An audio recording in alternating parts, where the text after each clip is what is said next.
Greetings, fellow armchair Imagineers. Tiki here, and I am the podcast host who's mediocre and doesn't have enough subscribers.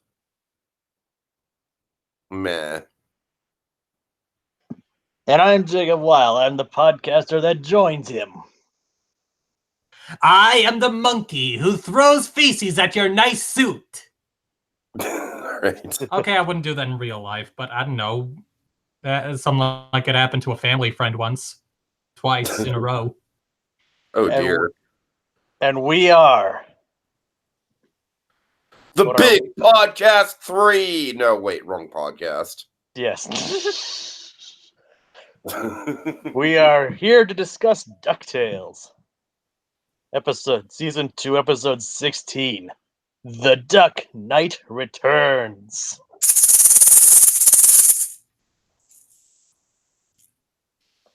Yeah, that's right. All right, pretty big one, guys. Pretty big one. We finally got our Darkwing Duck centric episode, and this is one that if you've been following the social media, this is one that the Disney promotional team has actually been kept shrouded in mystery. Yeah. mhm. Like they always like blurted out or kept it in question marks. Yeah. Which is really interesting to see. Insert end game joke here.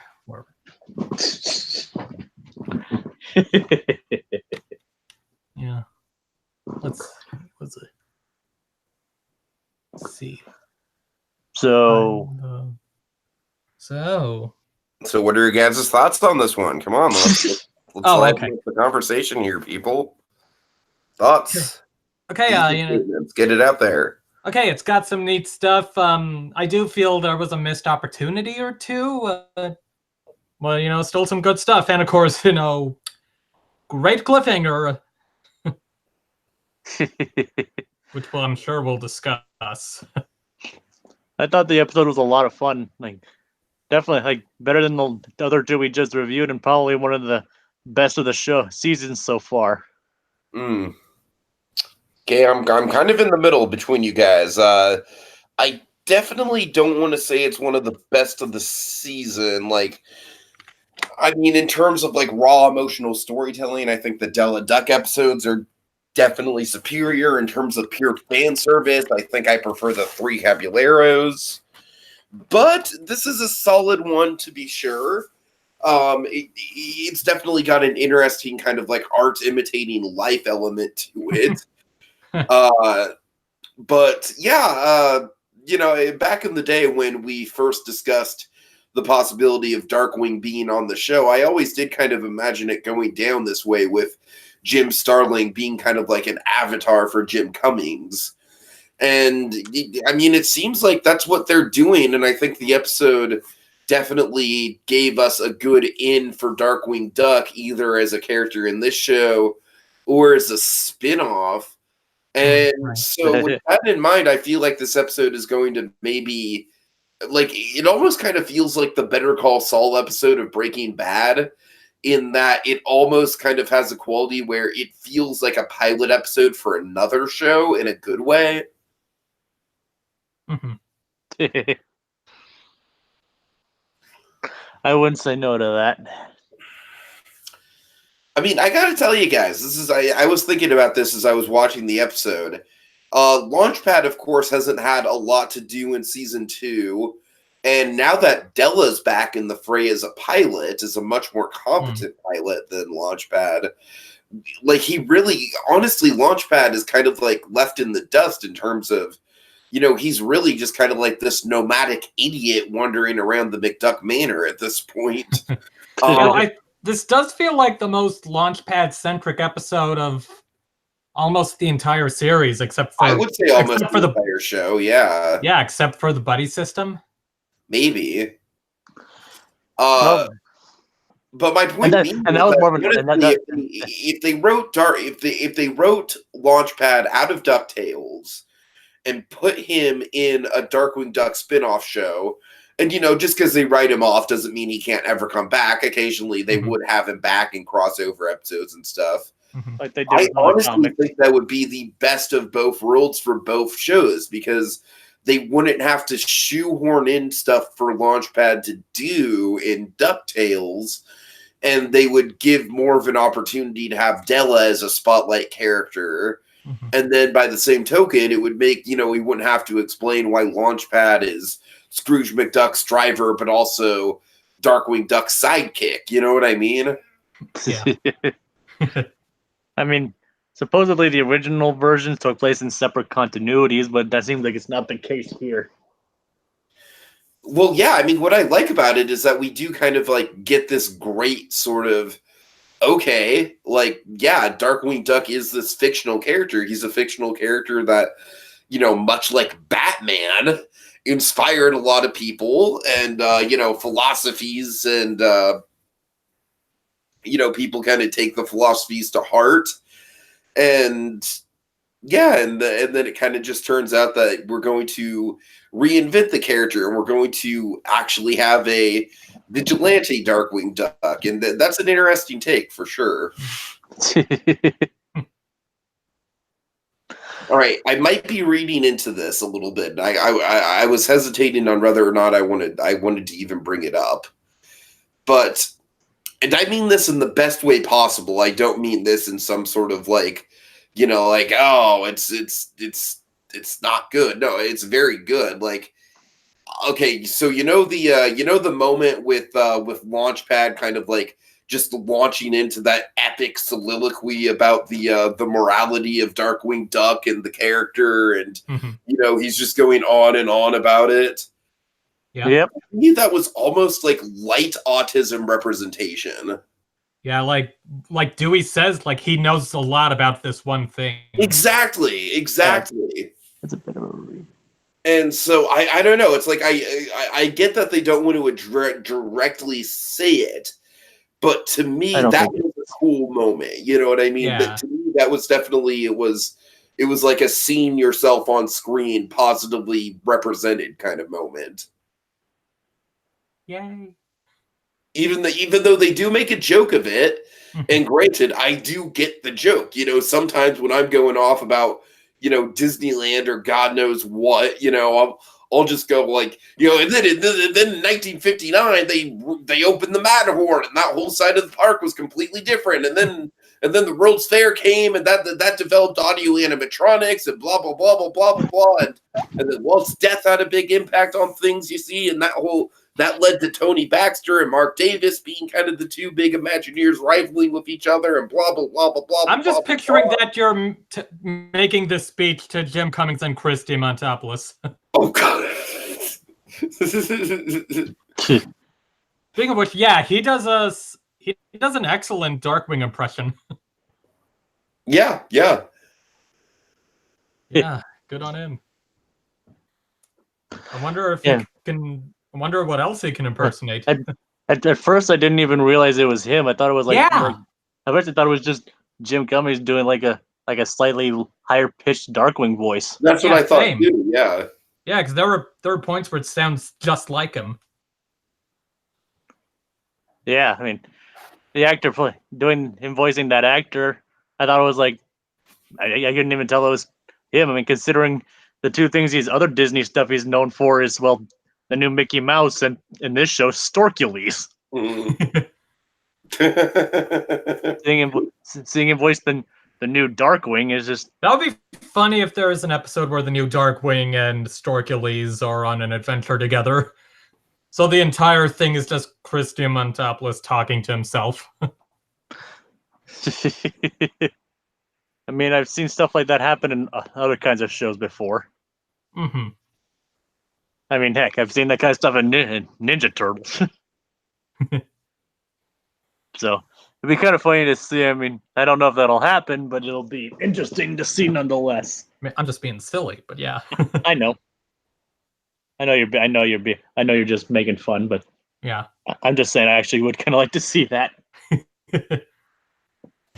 All right, so speaking to the meta quality of this, I mean, I just think it's just so funny that basically the episode revolves around a crazy Jim Cummings running around a studio.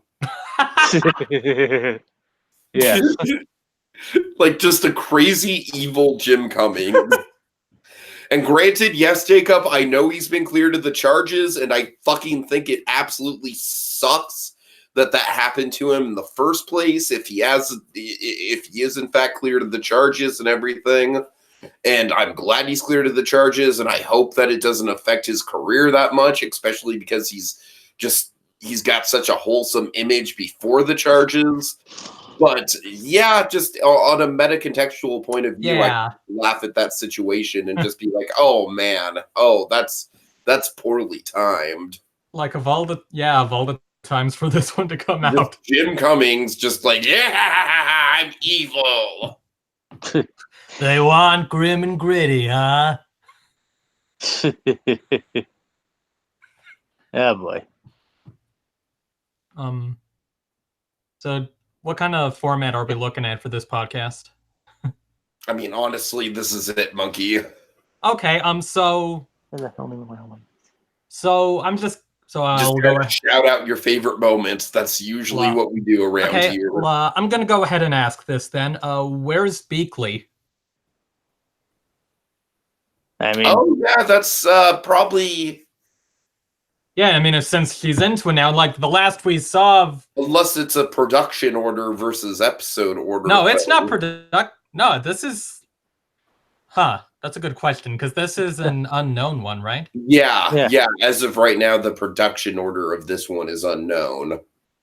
Well, I mean, we have like a 201 through 215 or whatever, so I would assume it's at least 216. Oh, that's very true. We do have that. Yeah, we do have an order of that lined up. It's either it's 216 or after. Yeah. I mean, so I thought there would be something of like, Beakley, wait, Beakley's not at this Darkwing Duck event? What? And I was wondering if they would do something with Launchpad's fan script that they were filming.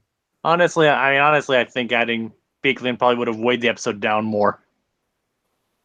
Yeah, I can see that. I mean, and this is also, being the case of like, it's what I was hoping it would be versus what they chose to do.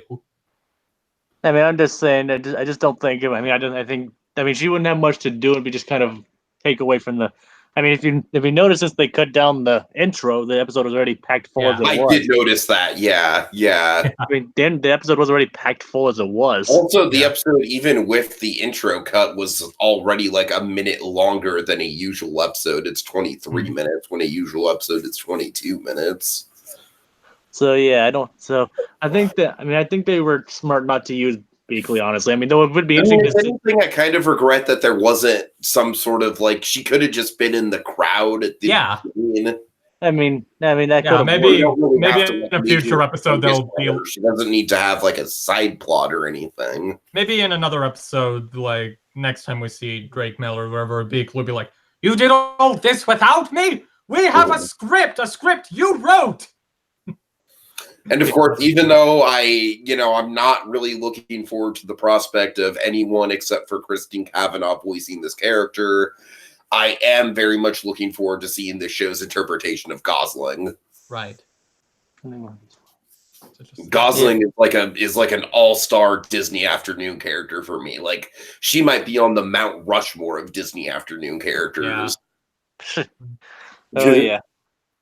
It'd be interesting to see how that all works out. I mean, they have it set up. Drake Mallard. Who Drake Mallard is probably going to be a single dad. Yeah, that was a good name reveal. Yeah, it's like that's why I was trying not to say his name until later. Same. What was it? Yeah, it is neat how we got to see what the twist ending of the last Darkwing episode was. I mean, to be fair, don't they call him Mallard throughout the episode? No, they don't. They never actually say his name. Yeah, they never. Okay. I mean, you only see his name when he signs the poster. Oh, my bad. Yeah. He signs it. He signs. Funny, I don't know why, but for some reason, I just kind of picked up. Like, I just kind of assumed that it was Drake Mallard. Well, I mean, I think it might be kind of obvious in a retrospect, but yeah. But it's just kind of interesting to think his name is never actually mentioned until he autographs Launchpad's Darkwing poster as Drake Mallard. Uh, It's like, Drake Mallard, never heard of you. I just think, I don't know, it's just, there's certain moments for me with characters that are just very simply nice. And Launchpad pulling out the poster and he's like, well, you've already got one fan. That's just nice, man. It's just pure, raw, unfiltered nice. You know what I mean?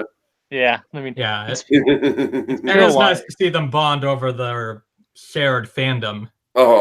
And like, oh, you really are a fan.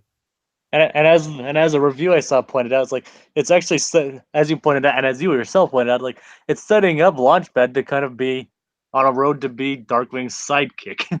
Oh, I think we're there already, honestly. I think if they wanted to do a Darkwing Duck spinoff tomorrow, they could do it. That'd be great. Yeah, was it? I mean, I'm a big Darkwing Duck fan. I mean, I wouldn't say no to that at all. What's the weeb? Yes, kind of neat. How was it that episode at the beginning is like it foreshadows the climax of this one? Yes, Darkwing versus Darkwing. Yep. Fighting himself. Like he fights darkness with more darkness. Help me out, guys. What is the name of the Nega Darkwing? Negaduck? Is that it? It's Negaduck? Yeah, Negaduck. Okay. You mean the yellow, black, and red? Yeah. Yeah, it's Negaduck. Okay, just checking. And this in the original series, Negaduck was just like Darkwing's evil counterpart from another dimension. And this one, it's definitely quite an interesting take on the character. Yeah, that was a really fun twist. Yeah, that's a great reveal. I want to emphasize, Negaduck is basically just evil Jim Cummings. It proves that.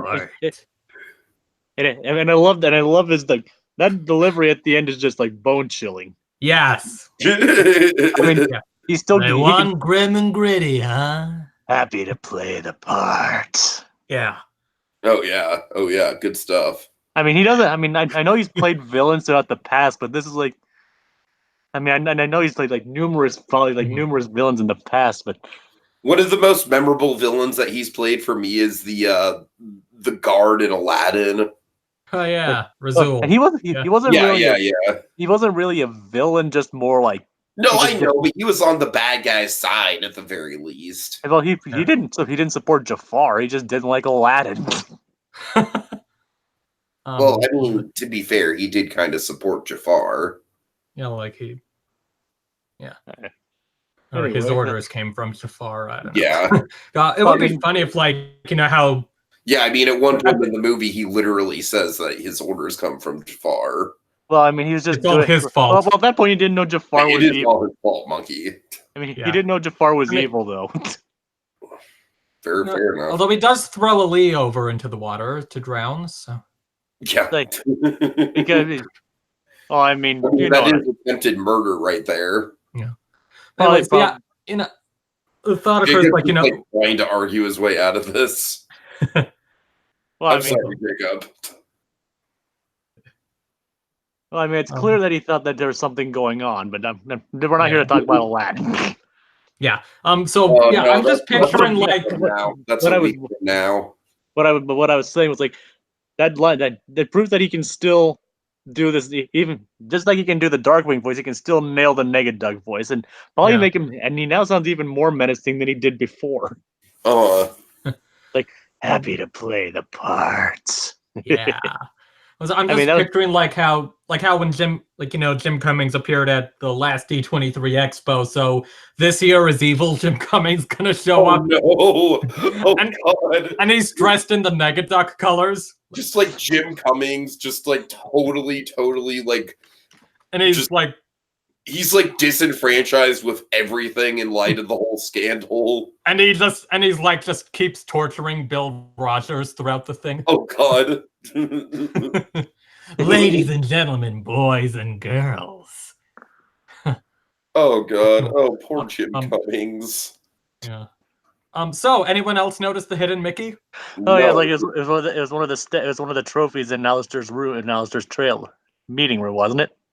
Yeah. Nice. And did you notice that the McDuck Studios logo is like exactly like the Disney Animation Studios logo? Yeah. Look kind of like the Scroogeopoly logo, but yeah, like definitely the Disney font, except you can actually tell it's a D. I love that the Darkwing Into Darkness has that little thing like not suitable for children. It can definitely. We have to talk about Edgar Wright as basically Christopher Nolan. That was great. But I was about to say that, but yeah, I was like, you can definitely tell he had fun with it. Had fun with this part. I mean, he doesn't do a lot of acting roles, so it's and of course Edgar Wright, someone who was notably screwed over by the studio system, so he kind of knows the experience of one of these things. Which I'm doing it. I was kind of surprised that Scrooge would put Dewey in charge of making a movie, like that he would give Dewey that much control. Yeah, I thought that was a little bit of a reach too. This does feel like too much for it, but yeah, Scrooge does seem a little more naive than usual in this episode. Yeah, I hear ya. But I said Edgar Wright really doesn't do a lot of acting parts anymore, so it's kind of fun to see him have fun with this kind of role. Mm-hmm. I mean, it's like definitely, as you said, someone with insider experience, so it was kind of fun to bring that to the table. Yeah. Now, I wonder, what if this Into Darkness, what if the Darkwing reboot is actually decent, like before Dewey got his hands on it?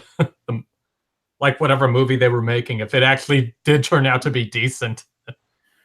I mean, I think the big difference, obviously, the movie is like trying to be Batman Begins, of course.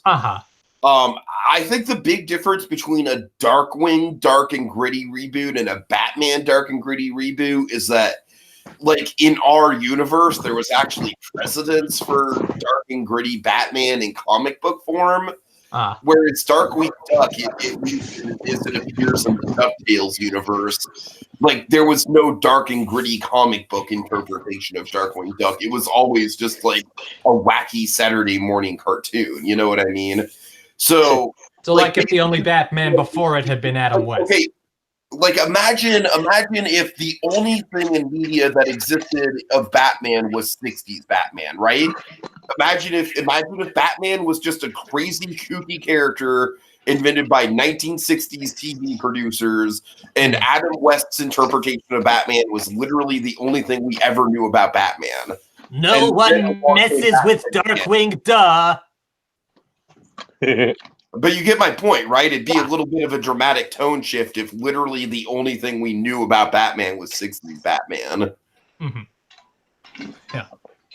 And technically, the in-universe in this show, Darkwing Duck seemed to be like take after the kind of like the more wacky side of things. Yeah. Yeah, that's what I'm saying. Like Darkwing Duck, the TV show in-universe feels like it'd be like a 60s Batman type show.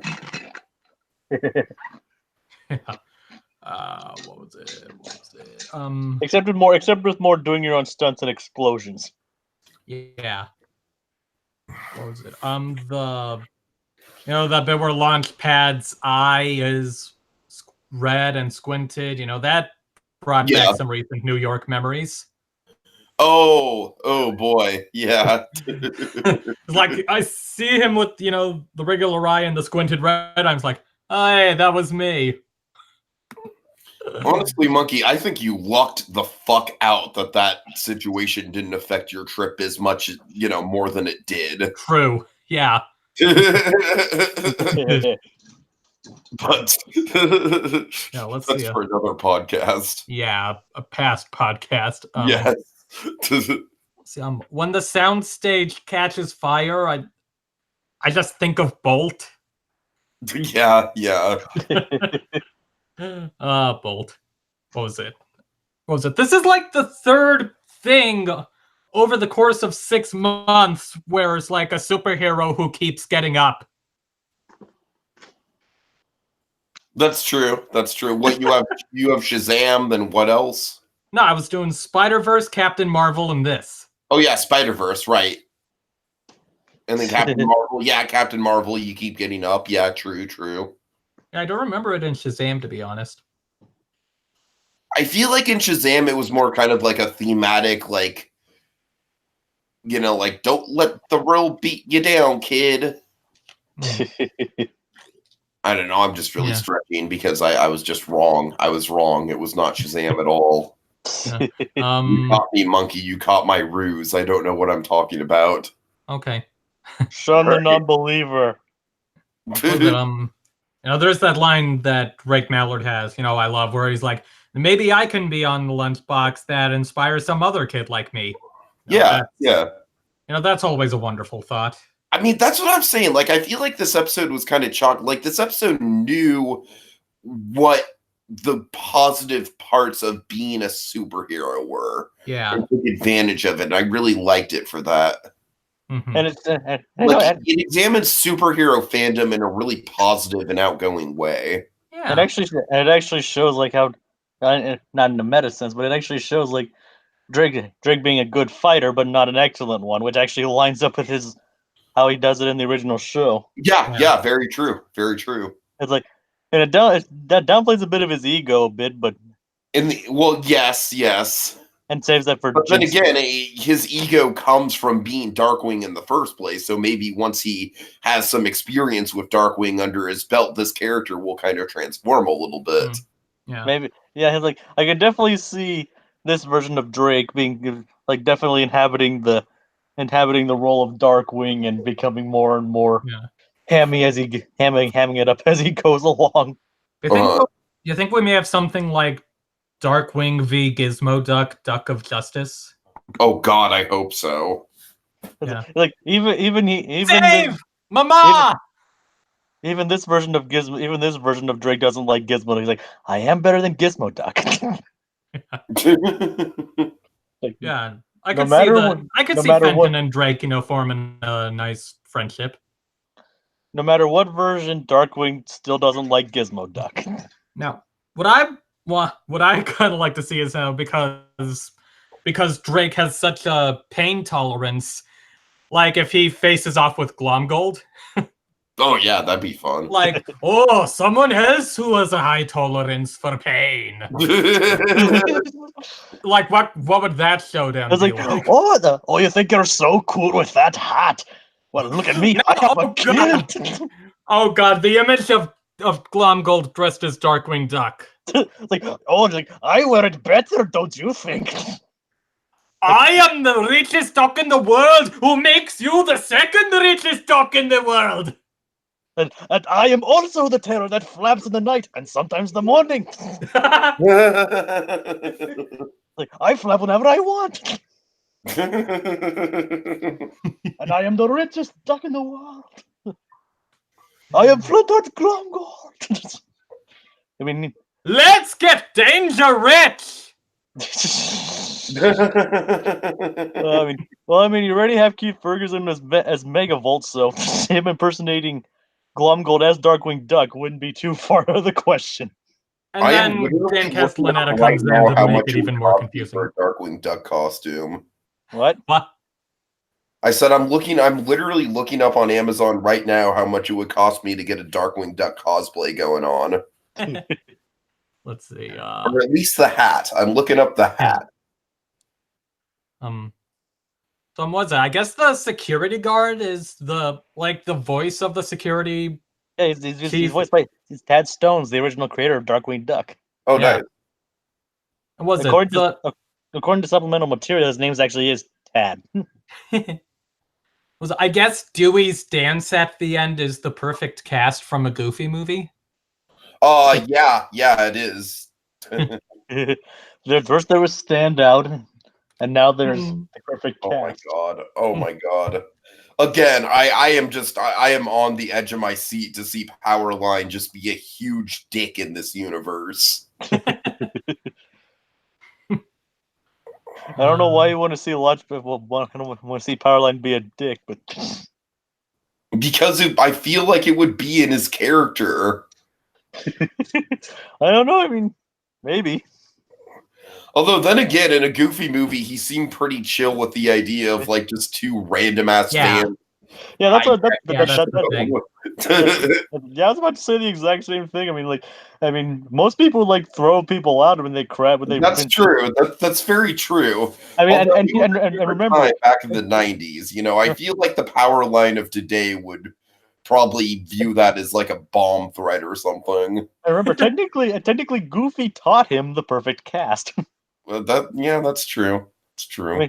I mean, who knows? Maybe in this version, maybe that's why Dewey knows the perfect cast because of Goofy teaching Powerline. When I got called on stage at a comedy show, well, it wasn't a comedy show, but the opening act was a comedian. But regardless, I got called on stage and I was wearing my Powerline shirt, and one of the guys was like, "Do the perfect cast." And honestly, I called out like, "I'm too drunk." I love pop culture. Yay, references. But I love pop culture. Because seriously, by that point, I had 4 drinks in me at that point, and so I was just kind of going along with the comedian.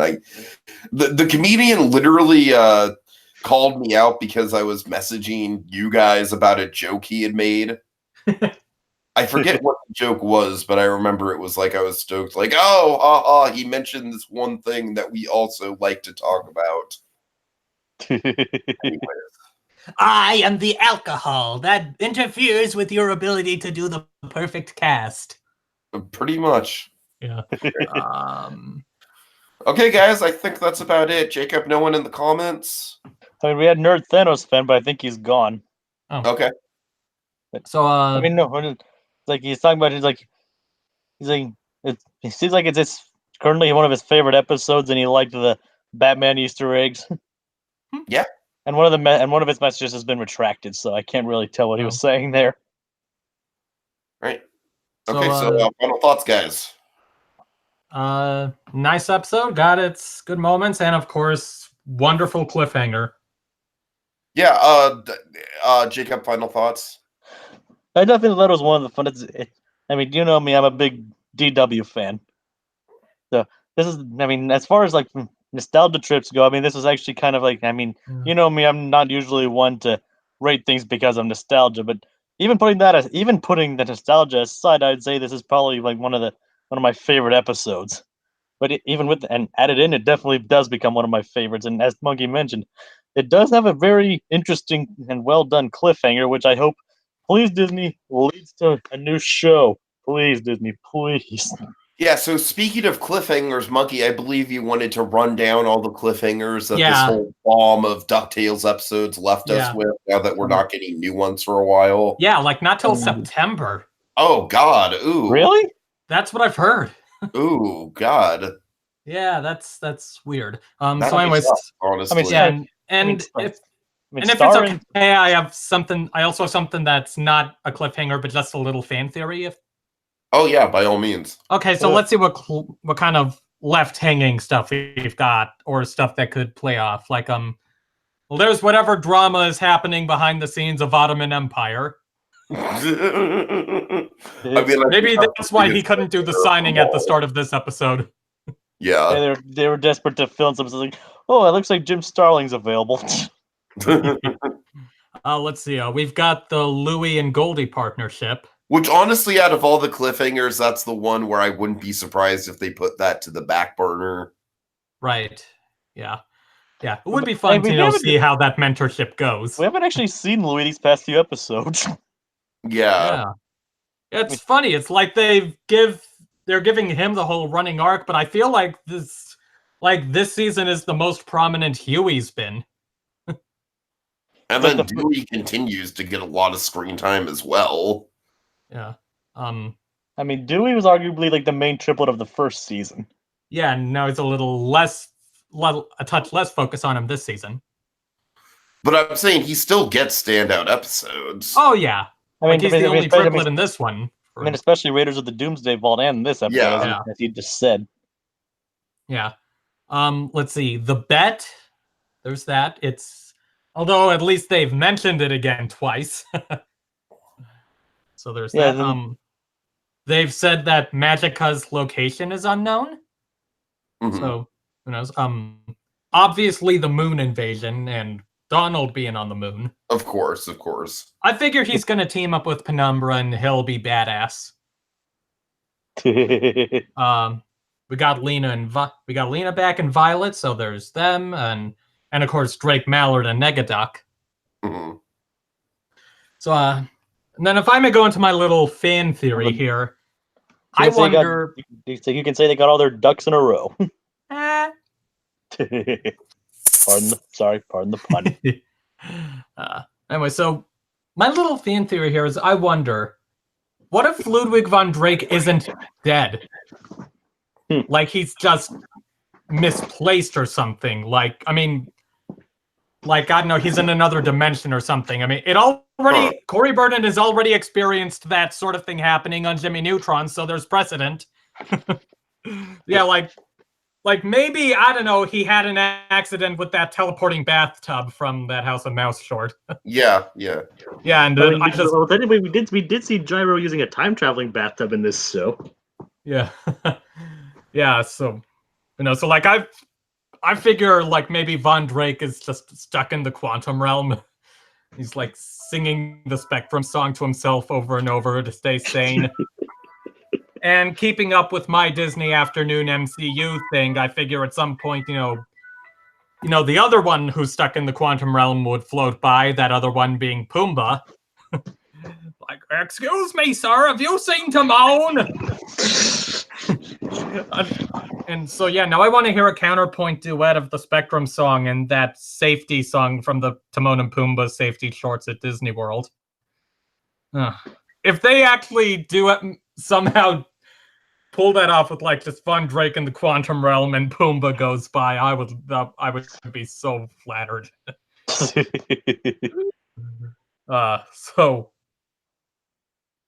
yeah, they never actually said Von Drake is dead. I think Tiki and I actually pointed that out when we did Doomsday Vault. Yeah, all they say is like, it's what your father wanted. And, yeah. I mean, mine's a bit on the more. I mean, as far as Disney Afternoon references go, I kind of want to see at least an acknowledgement of gargoyles. Yeah. You know me, I still want to see more stuff with the gummy bears. They still, I mean, that's another thing from last season. Like, I guess Webby still has the juice. Gummy bears is ultimately going to be like the Wakanda of the Disney After. Well, yeah. They're playing the slow game with that. What would Glenn forever? And who would the gargoyles be? The gargoyles would be like the horror side of Marvel, like the Doctor Strange. Yeah, gargoyles would be like Doctor Strange. I mean, at least I just see like a random gargoyle come to life or something in this show. I mean, that would do it. That would do it for me. Well, I mean, we already have Manny. Manny's not a gargoyle, but he's kind of like a statue coming to life. That doesn't count. We've had a Mighty Ducks mask. Yes. Yeah, but no working bonkers. I don't know. We've had Tailspin acknowledgement with Don Carnage. Right. Spoonerville, of course. Yeah. Yep. I said pretty much the only one missing is gargoyles. What about Schnookums and Meat? Oh God. I don't even remember Schnookums and Meat. I only know of it from the Nostalgia Critic video, but yeah. Then anything Marsupilami would be on there too, I guess. All right. Okay, guys, I think this is a good spot to wrap it up. And is there really no new episodes till September? I guess. Apparently. I mean, Milo's second season just ended today. Star's season ends tomorrow. I mean, the entire series of Star Wars: The Force is Evil ends tomorrow. Right. Yeah. I mean, Amphibia doesn't come out till like September, I don't think. And I don't know what's up with Big Hero 6 if they're having new episodes beyond this week. I think they're doing the same thing as this. Like they might be going on a brief hiatus too. I wouldn't be surprised if they did. Yeah. So they're like, what the heck? Yeah. What the heck? Yeah, if there's a DuckTales panel at the expo this year, I may try and catch it, depending on scheduling. All right. So thank you guys so much for joining us. It's been a good run of DuckTales episodes. We've had some good times. We've gained a couple subscribers along the way, which is always nice. And you guys stick around for more content from us. We'll be covering Big Hero 6. We'll be covering all the summer movies that are coming out this, over the course of the summer, including Godzilla, Toy Story 4, the Disney live action remakes, Spider-Man Far From Home, all the good ones, all the good stuff. We've got Decom-a-Rama still going on. We've got Spielberg month in June. We've got Christmas in July, so and more debate. We've got a lot of stuff coming up. More debates. And what? Then more debates too. Yeah, more debates, of course. We still need to do the May one. Jacob, I've got some stuff I need to talk to you about with that one.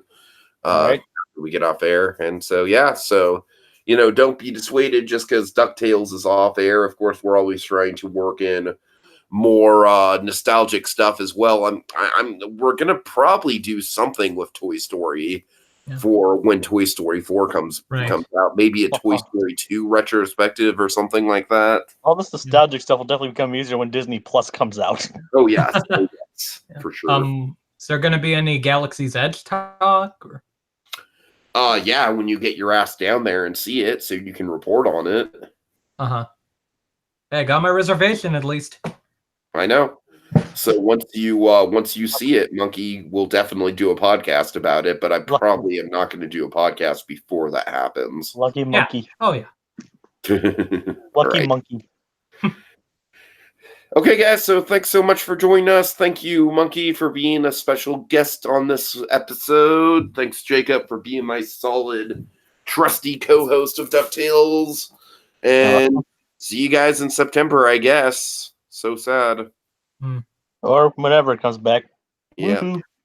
Woohoo. Slow down, pay attention, use proper equipment, don't distract. Let's get dangerous.